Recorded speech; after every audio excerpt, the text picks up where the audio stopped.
So Why that is the magistrate needed in so responding to, this let's say, strife? this is Barkha. Unfortunately, this is part of the CRPC, Aid to Civil Authority Act, that the army, if it is called out in aid to civil authority, it has to be the columns. Each column has to be accompanied by a magistrate. So I'm saying under AFSPA, you have the authority to move out and operate Yeah, on your own. yeah, It's like Delhi. Areas which are not under AFSPA are like Delhi. So the army cannot on its own move out in Delhi and control riots. It has to be called. And if it has to be called, the magistrate has to be there. So this is one sort of complication. On your question of the army being unsung heroes, just see what all they're doing. They've set up relief. It's not only that they are in aid to civil authorities. They've set up relief camps. They've set up medical camps. They've organized blood donation camps. They are talking and trying to mediate between different communities, and that's because they have the maximum level of trust amongst all the communities. You also mentioned that at the same time you have to make sure that the border is secure. You have to make sure that underground groups do not become or take shelter of this to become strong. So enormous amount of effort is going in by troops on the ground, thousands of them who are there 24/7. And sometimes you feel bad when you see some posts on social media saying the army or the Assam Rifle is favoring this community or favoring yeah. that community, or you find civilians coming out and blocking soldiers from carrying out operations. Ultimately, if the army is not going to move out, people are going to lose their lives, and just locals are going to lose their lives. And so I think that's something that the local communities must also understand. Look, the Mira Paibis have done outstanding work in the past in making sure that the communities are free from drugs and alcohol, etc. But I think this kind of action in stopping armies, I think is completely wrong. Yeah. And in fact, General Kulkarni, we had a very unprecedented, strong statement from the army, when this suggestion was made that the army is, taking the side of one community against the other. And you had a very, very stern sort of statement about the uniform and the honor of the army being above all of these divisions, and for a commanding officer on the ground today, what would be the challenge? Can we unmute General Uh, Kulkarni? Yeah, go ahead, sir. Yeah. uh, yeah. Now, of course, it's very, very challenging. There's no denying the fact. The fact is, but again, the people there understand very well because the company operating post, most of the army is deployed in the company operating post. You see the internally displaced persons, how they were helped out medically, logistically, ensuring the road opening to be done, ensuring that everybody is safe. There should be no collateral damage to occur. To build and to ensure the trust of all the communities, all of it.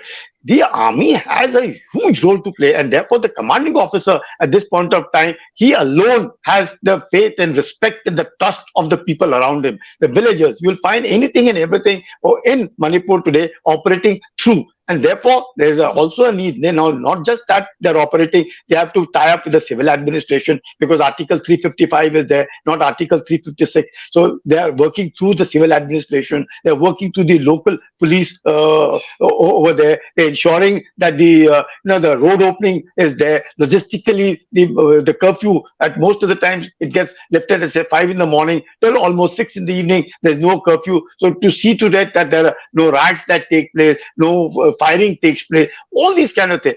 It's very, very challenging, very, very difficult task to stay neutral at all times, to ensure and to be able to tell the communities, come on, feel good, feel free, because they were all staying together. Now, if this kind of a brotherly feeling that existed till yesterday, and if that brotherly feeling has disappeared today, it will come back tomorrow. There is no denying the fact. They all understand they have to stay together. But the trust that now has been lost between the communities, it's only the army, it's only the Assam Rifles that is ensuring at all times of anything and everybody. And until and unless this kind of operations by the armies, which look and are always neutral, without saying, there is no denying the fact, non-partisan, logistically sustaining these people, medical humanitarian support, internally displaced persons who are still close to the army camp being ensured that they're being taken care of. It's a huge challenge. Yes, the commanding officers are facing it, straight off without any problem. And then more important is to ensure who's operating. The commanding officer is not everywhere. The company commander need not be everywhere. So the troops on ground, those JCOs Yeah. and men who have to understand and who are really working within the constraint, and that is why you find the hearing how many deaths have taken place. Only about 160 or so, or 400 injured. They were saying that 60 or 1,000 people got displaced. Most of the displaced people are now slowly returning. The normalcy is being seen. All this is Yeah. only possible because of the army and the Assam Rifles operating there. Absolutely, but let me give the last word to you, General Huda. Again, I take you back to Kashmir because I remember being there in 2016. It was a very similar situation. Politics had collapsed.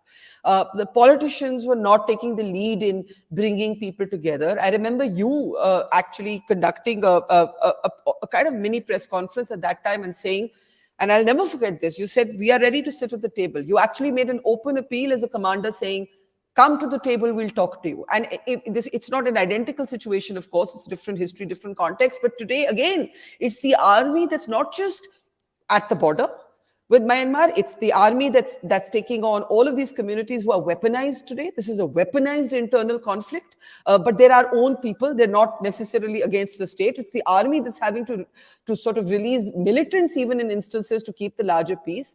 My question to you is, if this strife continues, and I hope it doesn't, but imagine that it does, do you think the army would then need the cover of the Armed Forces Special Powers Act? Would it need to go to the Supreme Court and say, give us a temporary cover of the AFSPA? Because we can't operate if every time we step out, we need a magistrate sort of to accompany us. What do you see as the challenges for the army if the strife continues?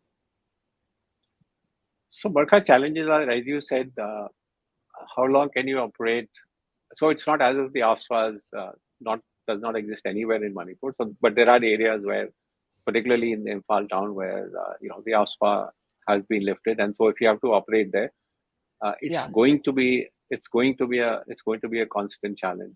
Look, it's always there at the back of a commanding officer's mind that if I go and operate on my own, and if something happens, I mean, who will provide me legal cover? I don't have any legal cover. I'm not supposed to be there.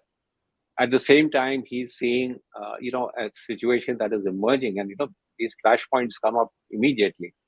And if he doesn't act, then that also weighs on his mind that there is something happening, but I'm not able to act. So I think as time goes by, and if the situation doesn't improve, and as you said, I hope it does, the army will have to look at this. And then also, but where are these soldiers coming from? After all, these soldiers are coming from certain operational roles and training that they're supposed to do. We have an ongoing situation at the line of actual control, you're aware, which has led to enhanced deployment of Indian Army soldiers. Now you have a situation here where you have 160 columns that are operating.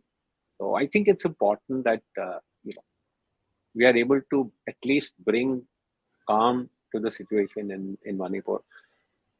And Barkha, the army has operated in these areas.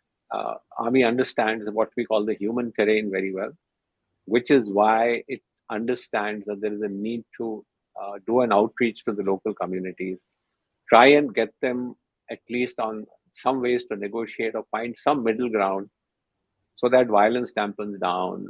The problem is the fundamental problems and the issues, differences are not going to go away so soon. But I think the idea is to quickly control at least the violence in the state.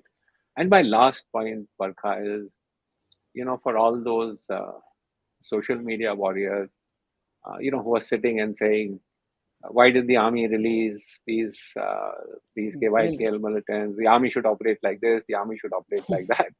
To them, I will only say, look, these are professional, well-trained soldiers who understand the situation on ground. Please don't complicate things, by unnecessarily trying to rake up issues like this on social media. That's my last point, Barkha.